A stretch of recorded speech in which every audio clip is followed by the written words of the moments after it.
Hello बच्चों, आइए प्रश्न को देखते हैं। हमारे पास x cube plus 3x² plus 3x plus 1 ये बहुपद है।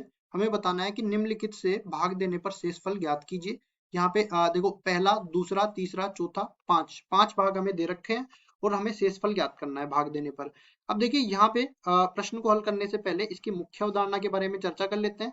मुख्य अवधारणा में हम लोग पढ़ेंगे शेषफल प्रमेय। शेषफल प्रमेय होती क्या है? देखो, एक एक लंबी विभाजन प्रक्रिया लगाने की इसमें जरूरत नहीं होती।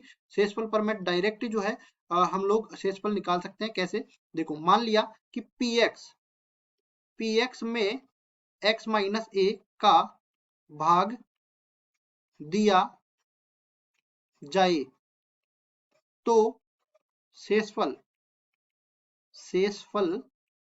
pa प्राप्त होता है। अब ये हमारी शेषफल प्रमेय हो गई। मतलब x माइनस ए को 0 के बराबर करेंगे, x का मान 1 के बराबर निकाल के इसमें px में रख देंगे और जो भी आएगा अपने पास pa वो शेषफल प्राप्त हो जाएगा।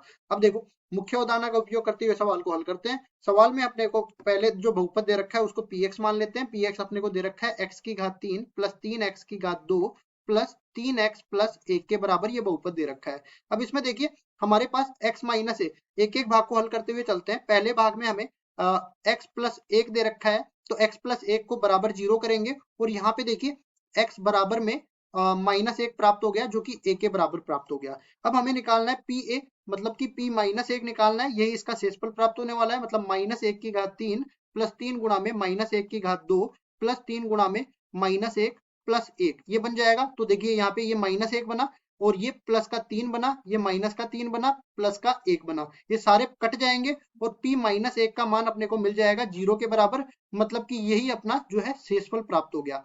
अब देखिए, ये पहले भाग का हल हो गया। कितना शेषफल कितना आ गया? 0 के बराबर। अब चलते हैं दूसरे वाले भाग में। दूसरे वाले भाग में हमें क्या दे रखा है? x minus 2। तो यहाँ पे लिखेंगे, देखो, ये दूसरे वाले भाग में x माइनस में 1/2 जो दे रखा है, x माइनस में 1/2 इसको कर देंगे 0 के बराबर। तो यहाँ से अपने पास x बराबर मिल गया 1/2 जो कि a के बराबर हो जाएगा। अब हम लोग निकालेंगे pa, मतलब कि p 1/2, यही हमारा शेषफल मिल जाएगा। तो यहाँ पे देखो, पहले तो बहुपद को फिर से उठा के ले आते हैं। x cube plus 3x² plus 3x plus 1। तो यहाँ पे लिखेंगे x क्यूब मतलब 1/2 की घात 3 प्लस 3x² मतलब 3 गुणा में 1/2 की घात 2 प्लस 3x गुणा मतलब 3 गुणा में 1/2 प्लस 1 यहाँ पे है ही पहले से। अब देखिए, यहाँ से हम लोग क्या करेंगे? 1/2 की घात 3 मतलब 1/8 के बराबर प्राप्त हो जाएगा। 3 गुणा में 1/4 के बराबर प्राप्त हो जाएगा प्लस 3 गुणा में 1/2 के बराबर प्राप्त हो जाएगा प्लस 1 प्राप्त हो जाएगा। अब ये p 1/2 का मान हम लोग निकाल रहे हैं। इसके बाद देखिए, हम लोग क्या कर लेते हैं, p 1/2 हमारे पास लघुत्तम आ जाएगा 8 के बराबर। यहाँ पे 1 आ गया तो यहाँ पे 3 दूनी 6 आ जाएगा, यहाँ पे 3 चौक 12 आ जाएगा और यहाँ पे 8 आ जाएगा। ठीक है, इस तरह से हम लोग 12 और 6 18, 18 और 9 27 के बराबर, मतलब 27/8 ये हमारा आ गया शेषफल का मान। शेषफल यह आ गया दूसरे वाले भाग के लिए 27/8 उत्तर। अब तीसरे वाले भाग में चलते हैं। तो तीसरे वाले भाग में क्या कह रखा है?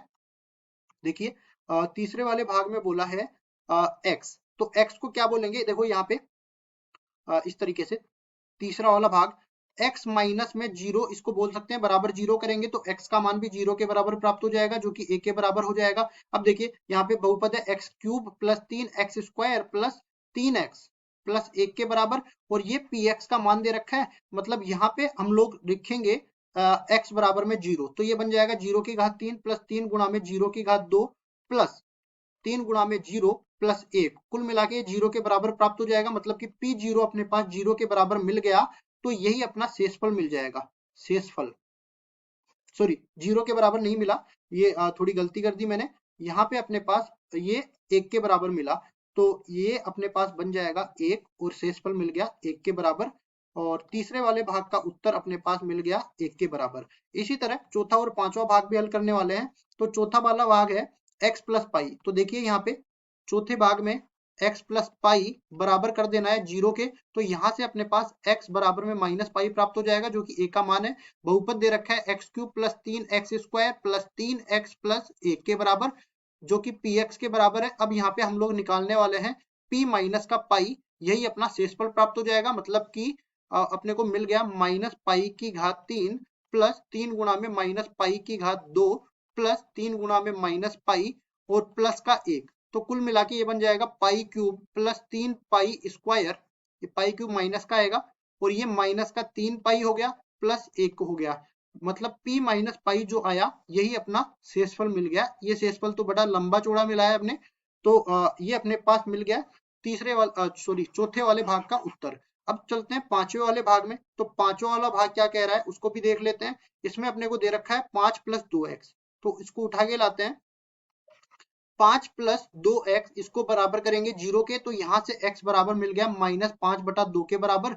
तो अब देखिए ये a का मान मिल गया, हम लोग निकालते हैं यहाँ पे p माइनस 5/2, तो ये बराबर हो जाएगा माइनस 5/2 इस पूरे की घात 3 प्लस 3 गुणा में माइनस 5/2 इस पूरे की घात 2 प्लस 3 गुणा में माइनस 5/2 और प्लस का 1। इसको आगे हल करते हैं तो ये बन जाएगा 5 की घात 3 मतलब माइनस 125/8, ये बन जाएगा माइनस माइनस से प्लस हो जाएगा, तो प्लस का 25/75 ये हो जाएगा माइनस का 5×15/2 प्लस का 1।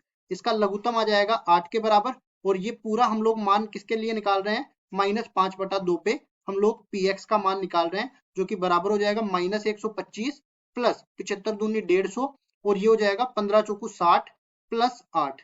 इसको आगे सरल करते हैं तो देखिए यहाँ से ये अपने पास बन जाएगा, देखो ऋणात्मक को अलग जोड़ देते हैं, धनात्मक को अलग जोड़ देते हैं। 158 माइनस में 125 और 60, 120 और 60 180 मतलब 185 अपने पास बन जाएगा और बटा में 8 रह जाएगा। इसको आगे हल करते हैं तो p माइनस 5/2 का मान अपने को मिल जाएगा किसके बराबर, देखिए 8 में से 5 गया 3 के बराबर, और देखो यहाँ पे तो ऋणात्मक अपने को प्राप्त हो रहा है, तो इस तरीके से देख लेते हैं।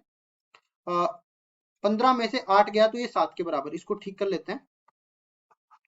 158 यहाँ पे देखो 185 में से 60 को 160 को घटाएंगे तो 25 के बराबर ये बच गया और 2 ये बच गया, मतलब 27 के बराबर अपने पास आ गया, माइनस का 27 बटा में 8 के बराबर ये मिल गया। तो जो पांचवा वाला भाग है उसका शेषफल मिल गया माइनस 27/8 के बराबर। तो पांचवे वाले भाग का उत्तर क्या हो गया, माइनस 27/8। इस तरह से एक एक भाग को मैंने हल करके बता दिया और यही हमारे उत्तर हो जाएंगे। आशा करता हूँ ये सवाल आपको समझ में आया होगा। धन्यवाद।